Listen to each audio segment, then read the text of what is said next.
آپ کے ساتھ دنیا کے معاملات رکھے ہیں، تو پھر جب ایک شخص غریب ہے تو پھر وہ جلدی شادی کیوں کرے اور غسل اور نسل کیوں بڑھائے؟ وہ تو لوگوں پر بوجھ بنے گا اور خودکشی کی طرف جائے گا۔ بالکل درست بات کی، فی نفسی ہی درست بات کی ہے کہ جب اللہ نے اسباب کا حکم دیا ہے تو جب غریب آدمی شادی کرے گا یا بچے پیدا کرے گا تو اسباب یہ کہتے ہیں کہ خرچہ دگنا ہو جائے گا، پھر بچے آتے چلے جائیں گے، ان کا بھی خرچہ، تو پیسے ہیں نہیں، تو اسباب کی دنیا میں مسئلہ ہوگا۔ اس کا جواب آج کا پورا بیان ہے کہ عقل استعمال کی جائے گی وہاں جہاں شریعت نے اجازت دی ہے۔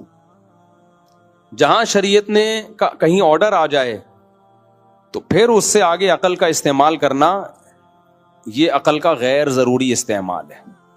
یہ تو اس کا جواب ہو گیا شریعت کی روشنی میں۔ دوسرا جواب ہو گیا عقل ہی کی روشنی میں، ہم اس سے یہ جواب لیتے ہیں۔ دیکھو یہاں اگر آپ عقل استعمال کرتے بھی ہو تو عقل کے دو طریقے ہوتے ہیں استعمال کرنے کے، ایک ہے صحیح طریقہ، ایک ہے غلط طریقہ۔ صحیح طریقہ وہ ہے جو وحی کی روشنی میں ہو، جس سے انسان کی عقل سیدھی راہ دکھاتی ہے۔ غلط طریقہ وہ ہے کہ خواہشات کو سامنے رکھ کے آپ عقل استعمال کرو۔ ایک چرسی جب چرس پیتا ہے وہ بھی عقل استعمال کرتا ہے خواہشات کو سامنے رکھ کے کہ یار پینے تو مزہ آئے گا، دیکھیں گے بعد میں توبہ کر لیں گے یا علاج کر لیں گے۔ یہ عقل کا صحیح استعمال نہیں ہے، بلکہ یہ وہ عقل ہے جو خواہشات سے مغلوب ہے۔ جو عقل خواہش سے مغلوب نہیں ہوتی وہ کہے کہ بھائی یہ چرس بری چیز ہے، مزہ ہے 2 منٹ کا اور یہ اس کا چسکا لگے گا، بعد میں چھوڑنا بہت مشکل ہو جائے گا۔ تو ایسے ہی جو ملحد ایتھیس لوگ ہیں وہ یہاں بھی عقل کا غلط استعمال کرتے ہیں۔ وہ کہتے ہیں کہ جب شادی ہو جائے گی تو ابھی پیسے تو ہیں نہیں، پھر بچہ ہو جائے گا تو پیسے تو ہیں نہیں۔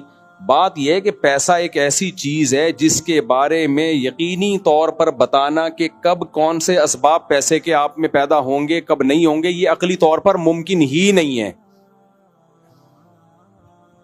کیونکہ روز روز نئے نئے اسباب پیدا ہوتے ہیں اور نئے نئے اسباب اور پرانے اسباب فنا ہوتے ہیں۔ وسائل جو ہے نا، وسائل، اس کی کوئی اسپیسیفک کیلکولیشن ہو ہی نہیں سکتی کسی بھی دور میں۔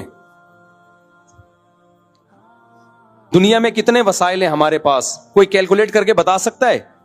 اور اگر کیلکولیٹ کر لیے تو موجودہ ہے نا، ہو سکتا ہے کل کوئی نئے وسائل دریافت ہو جائیں۔ تو یہ ایک ایسی چیز ہے، تبھی علماء کہتے ہیں جس کے ہاتھوں میں کمانے کی طاقت اور پاؤں میں چلنے کی طاقت ہو وہ مالدار ہے، کیونکہ پیسے نہیں ہے لیکن کما سکتا ہے۔ وہ کل دہاڑی لگ جائے اس کی، کل کوئی جاب لگ جائے، کچھ بھی نہیں آتا یوٹیوب پہ کھانے پکانے کی ترکیبیں بنا کے ڈالنا، کچھ بھی نہیں آتا یوٹیوب پہ گالیاں دینا شروع کر دیں، چینل بوسٹ کر جائے گا اس کا۔ آپ یہ بلاگر کو دیکھو نا، میں آ گیا ہوں، ٹھش پش کرتے رہتے ہیں، پھینکتے رہتے ہیں، اور ملینز میں چینل ان کے، میں لیٹرین میں بیٹھا ہوا ہوں، واش روم میں بیٹھا ہوا ہوں، قبض ہو گیا مجھے، لوٹا لے کر آؤ، ایسا چلے گا آپ بھول جاؤ گے۔ 10 سال پہلے کوئی بتا سکتا تھا کہ یہ بھی کوئی پیسہ کمانے کا طریقہ ہوگا؟ میں واش روم میں بیٹھا ہوا ہوں، کوئی بتا سکتا تھا؟ اتنے نت نئے طریقے۔ عقل خود کہہ رہی ہے کہ اس کے بارے میں، کسی کے بارے میں یہ رائے قائم کرنا کہ یہ غریب ہے تو غریب ہی رہے گا، یہ پاسبل ہی نہیں ہے، اور یہ امیر ہے تو کل بھی امیر ہی رہے گا۔ اگر یہ فلسفہ ہو تو امیر کو بھی شادی نہیں کرنی چاہیے۔ وجہ اس کی یہ ہے کہ آج آپ کی فیکٹری ہے، ہو سکتا ہے فیکٹری کو آگ لگ جائے، ہو سکتا ہے ورلڈ ٹریڈ سینٹر میں جو بزنس مین بیٹھا کرتے تھے نا، زرداری کچھ بھی نہیں تھا ان کے مقابلے میں، وہ سب 4 شادیاں کرنے کا پروگرام تھا ان کا کہ ہمارا تو خربوں کا بزنس ہے، جہاز آیا پورے بزنس کی باٹ لگا دی، روڈوں پہ آ گئے، خودکشیاں کی ہیں بہت، جو بچ بھی گئے نا انہوں نے بھی خودکشیاں کر لی۔ تو المال غاد ورائہ، پیسہ ایسی چیز ہے آج آیا کل گیا، تو اس لیے شریعت نے اس میں مدار اس پر رکھا ہے کہ بالقوہ، بالقوہ کا مطلب ہاتھ پاؤں سلامت ہیں یا نہیں ہیں، بس کافی ہے۔ سمجھ میں آ رہی ہے بات کہ نہیں آ رہی؟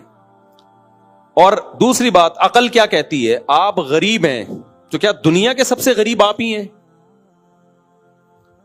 یہ تو عقل کہتی ہے کہ آپ غریب ہیں تو ڈیفنس کی لڑکی سے شادی نہ کریں، لیکن یہ نہیں کہتی کہ آپ غریب ہیں تو اپنے سے بھی زیادہ غریب سے شادی نہ کریں، کیونکہ اگر آپ کی آمدن فار ایگزامپل 10,000 ہے، بہت ہی غریب کی ہوگی نا، تو ایسے لوگ بھی آپ کو مارکیٹ میں مل جائیں گے جن کے باپ، جن کی آمدن 5,000 ہے اور اس میں 6 بیٹیاں پال رہے ہیں وہ، تو اس کے حساب سے 10 والا کیا ہے؟ غریب ہے مالدار ہے؟ مالدار ہے، کیونکہ امیر اور غریب کی کوئی اسپیسیفک ڈیفینیشن نہیں ہے، یہ امور اضافیہ ہوتے ہیں. امور اضافیہ کا مطلب یہ ہوتا ہے کہ ہم اس میں ایک دوسرے سے کمپیئر کر کے کہتے ہیں کہ یہ امیر ہے اور یہ کیا ہے, غریب ہے. مثال کے طور پر دیکھو, ایک آدمی کو کسی گاؤں سے آیا اور کراچی میں چوکی داری کی نوکری مل گئی, اس کو کسی گلی میں چوکی دار لگ گیا. وہ گاؤں فون کر کر کے خوشی سے بتاتا ہے میں باروزگار ہو گیا ہوں, میرا روزگار لگ گیا ہے کراچی میں, مجھے ایک گلی میں چوکی دار کی نوکری مل گئی ہے, اب میری شادی کراؤ. گاؤں والے ڈھول بجاتے ہوئے آتے ہیں اور سب لوگ اپنی بیٹیاں پیش کر رہے ہوتے ہیں, یار یہ لڑکا منڈا کراچی میں اس کی جاب لگ گئی, ہماری بیٹی لو. وہ کہہ رہے ہماری بیٹی لو. کیا مطلب, ان کے لحاظ سے وہ مالدار ہے.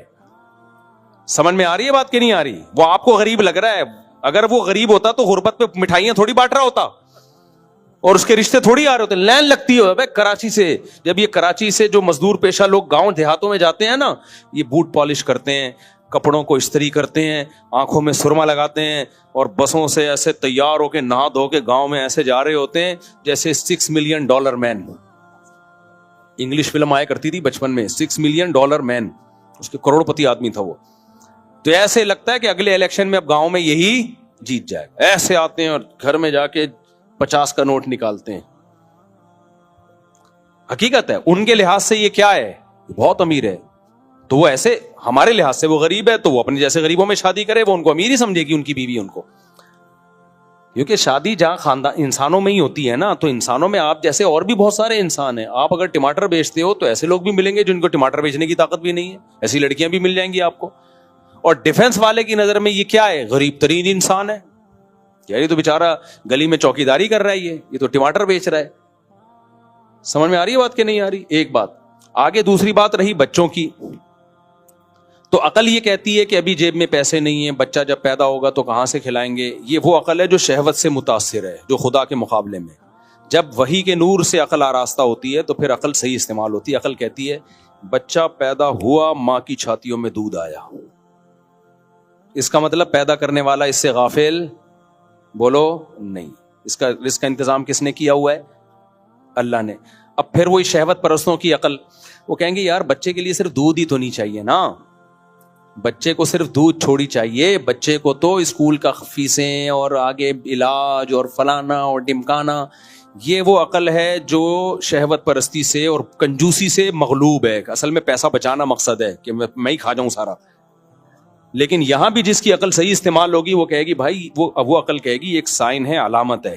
پیدا کرنے والا کہہ رہا ہے ابھی اس کے لیے ضرورت دودھ کی ہے تو میں نے اپنی طاقت سے دودھ پیدا کر دیا.